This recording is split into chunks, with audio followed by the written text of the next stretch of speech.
કેસરિયો રંગ તને લાગ્યો ઓલા ગરબા, કેસરિયો રંગ તને લાગ્યો રે લોલ.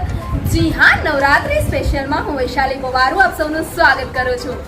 જ્યારે આપણે નવરાત્રીના ગણતરીના દિવસો બાકી છે ત્યારે અમદાવાદના અલગ અલગ વિસ્તારોમાં નવરાત્રી ધામે ધૂમેથી ઉજવવામાં આવતી હોય છે. નવરાત્રીની ઘણી બધી તૈયારીઓ શરૂ કરી દેવામાં આવી છે.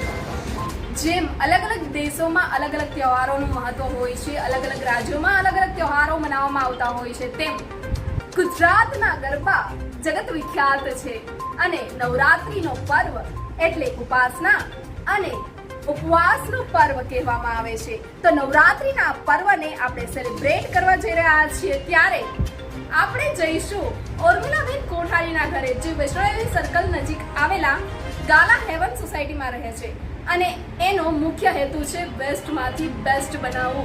આ વખતે નવરાત્રી 2023 માટે એમને જે આરતીની થાળીઓ ડેકોરેટ કરી છે તેમાં 251 રૂપિયાના માત્ર 251 રૂપિયાના ખર્ચે આરતીની થાળી ડેકોરેટ કરવામાં આવી છે અને એમાં આપ જોઈ શકો છો કે આરતીની થાળી કેટલી સુંદર મજાની ડેકોરેટ કરવામાં આવી છે. છેલ્લા 5 વર્ષ દરમિયાન 5 વર્ષથી આ આરતીની થાળીઓ ડેકોરેટ કરતા આવ્યા છે અને એમના મિત્ર મંડળ એટલે કે ગાલા હેવનના મિત્ર મંડળે ખૂબ જ સાથ અને સહયોગ આપ્યો છે. ઉર્મિલાબેન તેમના ખૂબ ખૂબ આભારી છે અને સાથે સાથે હું અને મારી ટીમ એટલે કે વૈશાલી પોબારુ એન્ડ ટીમ પણ આપના ખૂબ ખૂબ આભારી છે કે આપે અમને અહીંયા આમંત્રિત કર્યા તે બદલ. અને જ્યારે આરતીની થાળીઓ ડેકોરેટ કરવામાં આવી છે, આટલી સુંદર મજાની થાળીઓ ડેકોરેટ કરવામાં આવી છે, તો હવે આપણે આગળ ઉપર એનું મહત્વ જાણીશું. આપણી સાથે આજે અહીંયા ઉર્મિલાબેન કોઠારી કે જેમના ઘરે હું આવી પહોંચી છું એ ઉપસ્થિત છે અને સાથે એમના દીકરી કે જે બોમ્બેમાં સેટલડ છે શીતલબેન કોઠારી મારી સાથે અહીંયા ઉપસ્થિત છે. તો આપણે શીતલબેન સાથે થોડી વાતો કરીશું.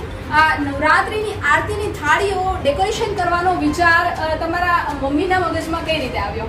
મેં મમ્મીને નાનપણથી ખૂબ જ શોખ હતો, બધી વસ્તુ ડેકોરેટ કરવાનો, ગૂંથણ સીવણ બધું કરવાનો ખૂબ જ શોખ હતો. એટલે એમને એમની ક્રિએટિવિટીને એ બધાને અત્યારે હવે સિંગલ એટલે અત્યારે એ લોકો સિનિયર રિટાયર થઈ ગયા છે, તો હવે એને એમ થયું કે ના હું કંઈક કરું અને મારી ક્રિએટિવિટીને બહાર લઈ આવું. એટલે એને એનો જે એકચ્યુઅલ ફ્રી ટાઈમ હતો એને બહુ પ્રોપરલી એને યુઝ કરીને આ બધી વસ્તુઓ એને બનાવવાની ધીરે ધીરે પ્રયત્ન કર્યો. એમાં એનું જે મિત્ર મંડળ જે છે આખું જે ગાલા હેવનની અંદર જે છે એમને નાની મોટી વસ્તુઓ બધી આપી અને બધું કોન્ટ્રીબ્યુશન કરી અને પછી એને બધા ભેગા થઈને બધી આઈડિયાઝ બધી કરી અને એમ કરીને સેટ કરીને બધી આરતીઓ બનાવેલી છે.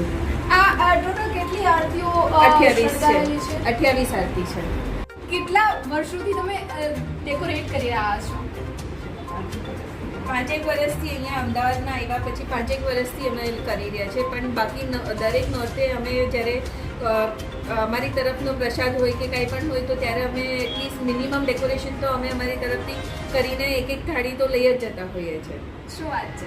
અને આજે તમે આરતીની થાળી ડેકોરેટ કરી છે, આનું મહત્વ શું છે? આરતીની થાળીઓનો આગળ કઈ રીતે તમે યુઝ કરવાના છો નવરાત્રીના સમયગાળા દરમિયાન?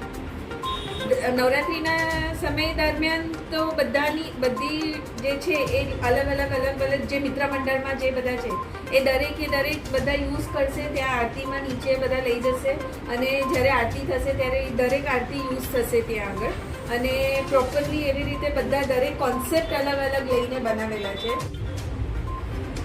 માતાજીના નવલા નોરતાની નવ આરતીના નવ સ્વરૂપ વિશે જાણીશું. શરૂ કરીશું આપણે ગાલા હેવનના મિત્ર મંડળ ગ્રુપ પાસેથી. આંટી, આપ જણાવશો કે માતાજીના નવ સ્વરૂપ ક્યાં છે? માતાજીના 9 સ્વરૂપ છે. પહેલું સ્વરૂપ છે શૈલપુત્રીમાં, બીજું સ્વરૂપ છે બ્રહ્મચારિણીમાં, ત્રીજું સ્વરૂપ ચંદ્રઘટામાં, ચોથું સ્વરૂપ કુશમાતા, સ્કંદ માતા 5મું સ્વરૂપ, છઠ્ઠું સ્વરૂપ કાત્યાયનીમાં, 7મું સ્વરૂપ મહાકાલીમાં, 8મું સ્વરૂપ મહાગૌરી, 9મું સ્વરૂપ સિદ્ધેશ્વરી માતા છે. 9 માતાજી અંબામાના 9 સ્વરૂપો નવરાત્રિ દરમિયાન ગરબા ગાવા આવે છે.